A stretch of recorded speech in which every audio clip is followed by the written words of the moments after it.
Yo, what is going on, guys? It is your boy Kimbo here, and you can tell I got a mask on and such. You'll be seeing this in like a few videos because obviously being around the theme of Halloween, this will probably be the first one I put out because why the heck not?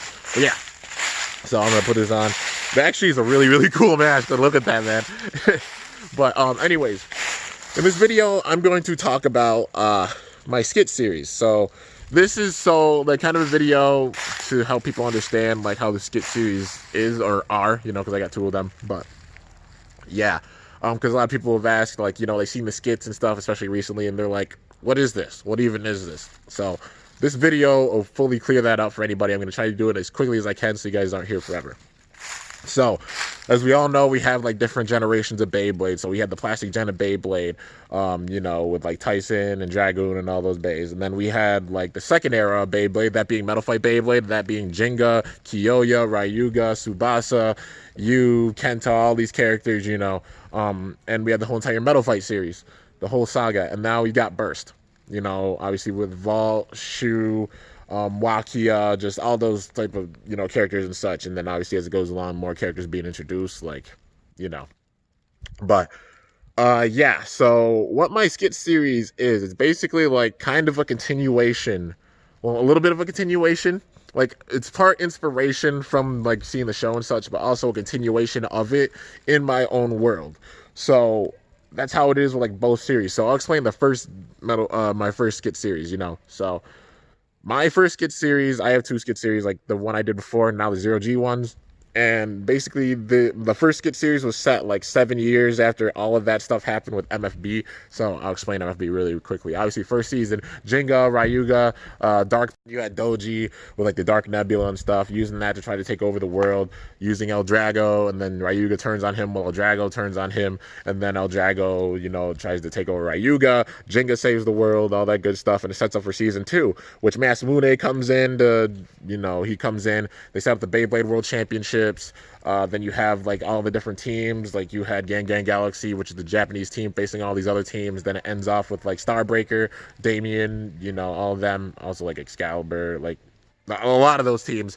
And then after all those battles, you know, Dr. Ziggurat, who's the main person behind Starbreaker, the evil guy, tries to use Spiral Force using Twisted Tempo. He used the data of like El Drago and Pegasus to make Twisted Tempo, tries to take over the world with it, and then that ultimately fails because the Bays and the Bladers stop him, you know. And then there's the whole prophecy of the third season, which the legendary Bladers, when a dazzling glow lights up the earth from the heavens, a new star fragment will arrive and awaken a great power. That's like the main quote throughout that whole season. That's why I've quoted it in my series. There's some points too, but basically foreshadowing the Nemesis crisis. 10 legendary Bladers, all these Bladers, you know, like you got Titi, you got King, Aguma, Kyoya, Jinga, Ryuga, all these Bladers becoming legendary Bladers, obviously trying to stop the Nemesis crisis, ultimately backfired because like Ryuga kind of turned and didn't help them seal him away. When, you know, they had the parts of the star fragment, the god of destruction got revived, that being Nemesis, and then Nemesis fully just going on a rampage. They have to try and stop him, but then Ryuga goes off and tries to face him himself, gets taken down. That's the first time we see Ryuga get fully overpowered and just whooped.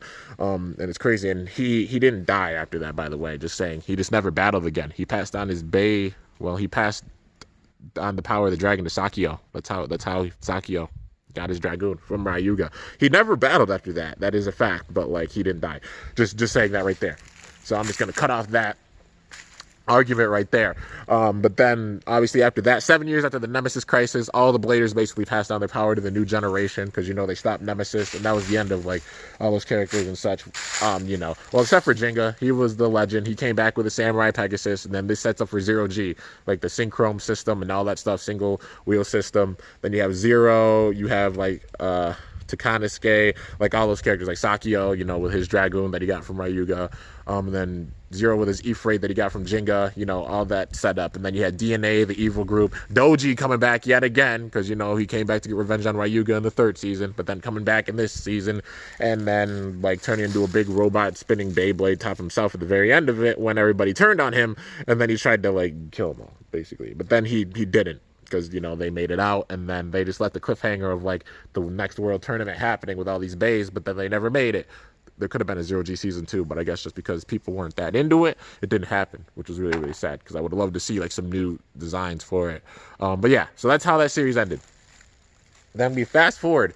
We got my skit series, you know. So this is how I set up my skit series. I set it up 7 years after all those events happened, and then you have like the main family, Orion, Sagittario, Susan, Bull, just like good old days. That's even the name of the skit when it started off. Good old days, you know. They're all just sitting there battling, enjoying themselves, and then this is where like kind of like the evil power Nemesis comes in. So I made Nemesis come back, and then after Nemesis comes back, this was also when I was in college too, while getting ready to go out to college. It's when we first moved up here to this complex actually. And then I was also going back out to college for my third year. And, you know, I incorporated it in college. So, like, you know, all the bays went off to college and such. They're getting stronger. I had Unicorno and Susan go up by themselves to get stronger. So that kind of ties into Unicorno Extreme GT skit series. Like I said, I think about a lot of things with this. Like, you know, so people could go see his skit series, see how, like, where all of his events tie into it. So I even had him in mind with it. That's why his bays went off for a little bit. Then they came back. Unicorno evolved, you know, because he had like his Inferno Unicorno evolve into Flash Unicorno. And then at the same time, my bays were just off training and such. Like, you know, all of those bays were training at the college. They got stronger, and they went off by themselves for their own journeys. They all came back stronger, met new friends and such, started battling. Nemesis was getting stronger, you know, and then also, I included the Dark Power. I brought back the Dark Power because, like, it was kind of just left on a, like, kind of hiatus, I guess, kind of. Because, obviously, like, Ryuga got rid of the Dark Power and such. But then, you know, after he got rid of the Dark Power, it would infect Tsubasa. And then, like, it kind of went, well, Tsubasa became one with it, you know. But it's just, like, some of that, I did it in a scenario where, like, what if some of that Dark Power was left in that volcano when he launched El Drago, and it was just like the old El Drago split from it, and, you know, like, some of that Dark Power just lingered in that volcano, and then it started to spread, and then that's what made this Cyborg Dark Dragon that was in my skit series. And then after that, you know, the Cyborg Dark Dragon getting stronger, Nemesis getting stronger, the wedding happening, you know, like the big time wedding, the Skit 100, I'm sure you guys have seen. It's a 2-hour-long, literally, movie that I made. I spent all 4th of July weekend of 2016 recording it, and it took a minute to edit all that footage because it's 2 hours long, so you can imagine how long it took me to just record it all. But yeah. And then after that, you know, big setup for like the evil arcs and such. All the bays starting to evolve. The evils starting to evolve. They all finally evolve. A lot of the bays start getting taken down because these evils are ultimate, but there's 2 evils. So the dragon itself with the dark power, and then the god of destruction trying to revive himself. And they made ultimate forms. And then literally a lot of bays got taken down, including Bull. Bull got taken down, but then the bays down in Hades, like, you know, I thought this whole thing, power struggle, it's basically where they release all their power to whoever's on the surface to help them out. And then, you know, they did so with Bull and had it where, like, he came back. Susan was, like, the only one, not Susan, Wolf, like, Phantom Wolf was the only one that was left. And obviously Phantom Wolf and Bull got married. I had the whole wedding for that. And at the same time, Unicorno, well, they came back after. But it was like Susan and Bull that were the last 2. And then they managed to take down the evils.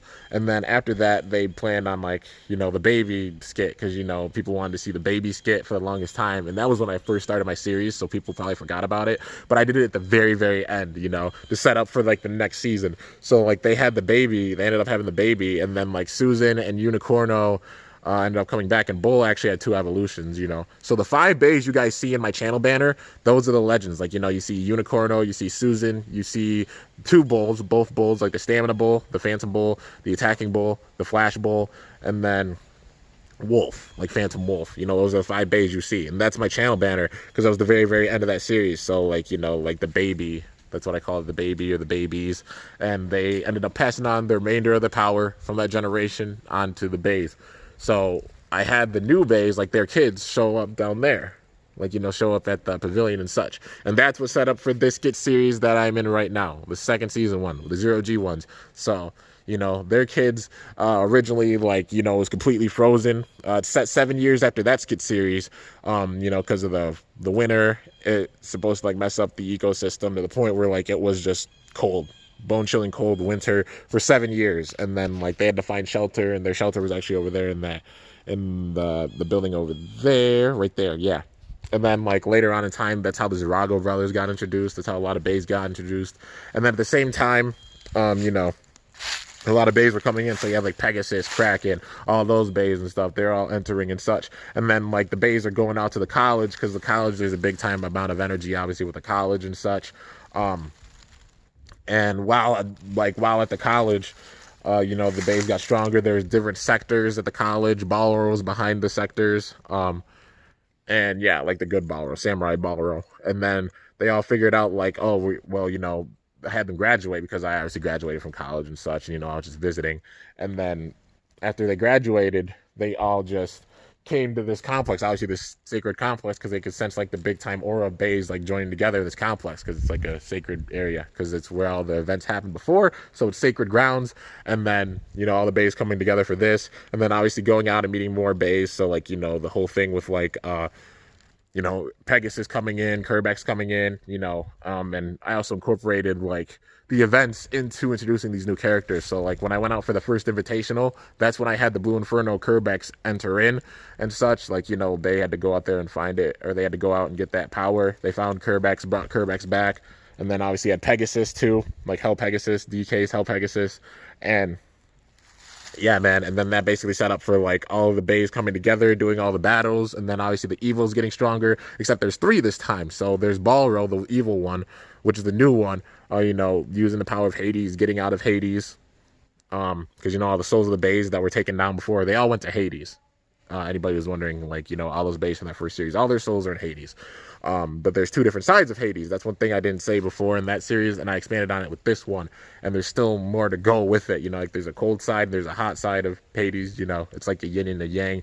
And then all these bays are like getting more power and such, and they're all coming together. And then you have like Balro, who was trapped down in Hades but got free. Then you have the dragon, who's like trying to make a 0G form this time, not wanting to give up and have its spirit live on. And then you have the god of destruction, Nemesis, coming back, not wanting to give up either. So there's 3 evils with this series, you know what I mean? But yeah, so it's basically like how I've set up all these series. The first Skit series that I made was 200 episodes. This one right now currently is at 76. I'm trying to end it off by 100. But yeah, man. But there's a lot that goes into it, and I incorporate so many different things into it, like, Unicorno, Extreme GT / Unicorno, even like some of the bays, like the parents of like the immediate family of the first series, There's a Phantom Virgo combo. I actually got inspired by that because that's a combo JoJo used, and I made the actual parts for it. So like, that's how I incorporated JoJo. That's how I incorporate a lot of people into it. I've incorporated a lot of YouTubers, a lot of you guys as well, into these skits, and you don't even realize it. Like, you go back and then you'll see like all the bays and such. Like, I had knockout tournaments all the time for the bays in the first series, and I incorporated them with that, all your guys' combos. I had knockout tournaments during this series, the beginning of the 0G series. That's how I incorporated a lot of your guys' combos with the 0G bays, when I was doing those. Like, there's a lot of thought that goes into this. There's a lot of underlying things that go with it. It's not just a random series like, oh man, like cringy voices or stuff like that. It's one person doing all of this by themselves, and it's literally like no auto-tune, none of that stuff. It's literally, all these voices are natural. They're all ones that come from my head, and I just work on them. And sometimes I make funny ones like I'm Batman, because Batman made a combo. But they're all real voices, like, yeah.